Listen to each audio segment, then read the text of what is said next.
அனைவருக்கும் வணக்கம். இன்னைக்கு நம்ம பார்க்க போற வெள்ளை அறிக்கை வந்து ரீசெண்ட் கூகுள் வந்து அனௌன்ஸ் பண்ண ஒரு இன்வெஸ்ட்மெண்ட் பிளான். ஆந்திரால விசாகப்பட்டினத்துல ஒரு ஆர்டிஃபிஷியல் இன்டெலிஜென்ஸ் ஹப் அப்படின்னு ஒரு மிகப்பெரிய ஒரு டேட்டா சென்டரை வந்து அவங்க வந்து செட்டப் பண்ண போறதா ஆந்திரா மாநில கவர்மெண்ட்டோட ஒரு எம்ஓயு போட்டிருக்காங்க.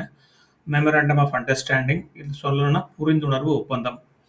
இந்த ஃபங்க்ஷனில் கூகுள் க்ளவுடோட சிஇஓ தாமஸ் குரியன், சந்திரபாபு நாயுடு, அப்புறம் நிர்மலா சீதாராமன் போன்றவர்கள் கலந்து கொண்டனர். இதனுடைய லோக்கல் பார்ட்னர் பார்த்தீங்கன்னா அடானி, அதுக்கப்புறம் ஏர்டெல். அடானி ஏன் சொல்கிறேன்னு பார்த்தீங்கன்னா, அடானிக்கு வந்து இந்தியாவில் ஒரு பெரிய டேட்டா சென்டர் பிஸ்னஸோட ஃபுட் பிரிண்ட் இருக்குது, அடானி கனெக்ட்ஸ் அப்படின்ட்டு. அதுக்கப்புறம் கேபிளிங், கனெக்டிவிட்டி எல்லாம் would be taken care bye Airtel, being a telecom company. இந்த ஒரு பார்ட்னர்ஷிப்ல இந்த ப்ராஜெக்ட் வந்து இம்ப்ளிமெண்ட் பண்ண போறதா சைன் பண்ணியிருக்காங்க. இதனுடைய பேக்கப் வந்து யூனியன் கவர்மெண்ட்டும் ஸ்டேட் கவர்மெண்ட்டும் கொடுத்துருக்காங்க. ஸோ இது ஒரு மிகப்பெரிய ஒரு இன்வெஸ்ட்மெண்ட் ஆந்திராவுக்கு. சந்திரபாபு நாயுடுக்கு இது புதுசு இல்லை.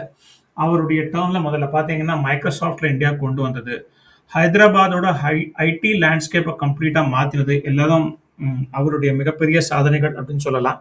இதுல பாத்தீங்கன்னா எந்த ஒரு விளம்பரமும் இல்லை, எந்த ஒரு சத்தமும் இல்லாம இந்த ஒரு ப்ராஜெக்டை கொண்டு வந்து இறக்கியிருக்காங்க. ஒரு சர்ப்ரைசிங்கா இருந்தது. ஏன்னா ஏஐ, ஆர்டிஃபிஷியல் இன்டெலிஜென்ஸ் இவ்வளோ பெரிய ஒரு investment outside of US இந்தியாவில் பண்றாங்க அப்படிங்கிறது ஒரு பெரிய விஷயம். இது வந்து என்னன்னா under sea cabling terminating point விசாகப்பட்டினத்தில் இருக்க போறதுங்கிறது வந்து இன்னொரு என்ன சொல்றது, ஒரு அடிஷனல் அட்வான்டேஜ். ஒரு குளோபல் கனெக்டிவிட்டி, லேட்டன்சி இதெல்லாம் இம்ப்ரூவ் ஆகும். ஆர்டிஃபிஷியல் இன்டெலிஜென்ஸ் ஹப்புங்கிறப்ப இது வந்து லோக்கல் ஐடி எக்கோசிஸ்டம், ஆந்திராவில் இருக்கிற லோக்கல் ஐடி எக்கோசிஸ்டம் ப்ளஸ் இந்தியாவில் இருக்கிற மற்ற ஐடி கம்பெனிகளுக்கும் ஒரு வரப்பிரசாதமாக அமையும், ஒரு பிஸ்னஸ் ஆப்பர்ச்சுனிட்டியை கொடுக்கும்.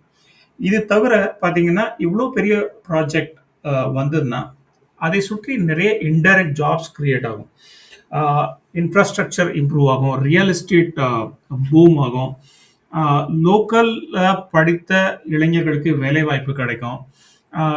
ஹோட்டல்லேருந்து, கேப் சர்வீஸ்ல இருந்து நீங்கள் என்ன வேணால் சொல்லுங்கள், ஒரு நிறைய ஒரு எக்கோசிஸ்டம். இதனால் இன்டைரக்ட் ஜாப்ஸ் வரப்போகுதுங்கிறது வந்து ஒரு மிகப்பெரிய ஒரு வரப்பிரசாதம்னு சொல்லலாம்.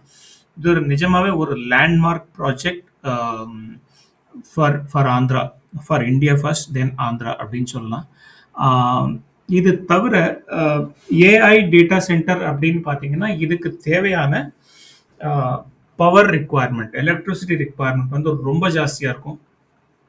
ஸோ அந்த ஒரு செக்டர்லையும் ரினியூவபிள் எனர்ஜி ஆகட்டும், அடிஷ்னல் பவர் ரிக்குவயர்மெண்ட் ஆகட்டும், that is also one more area boom ஆகிறதுக்கு சான்சஸ் இருக்குது. So it is one of the significant achievement அப்படின்னு சொல்லலாம் மிஸ்டர் சந்திரபாபு நாயுடுவோடு. அதனால இந்த பதிவில் இதை பற்றிய ஒரு சின்ன ஒரு விளக்கத்தை கொடுக்கலாம்னு நினச்சிட்டு இருந்தேன். அதனால தான் இந்த பதிவு.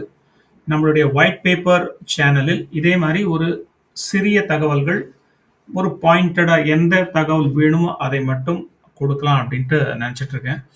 Hope every one likes it. Please like, share and subscribe my channel and share your comments in the comment section. Bye.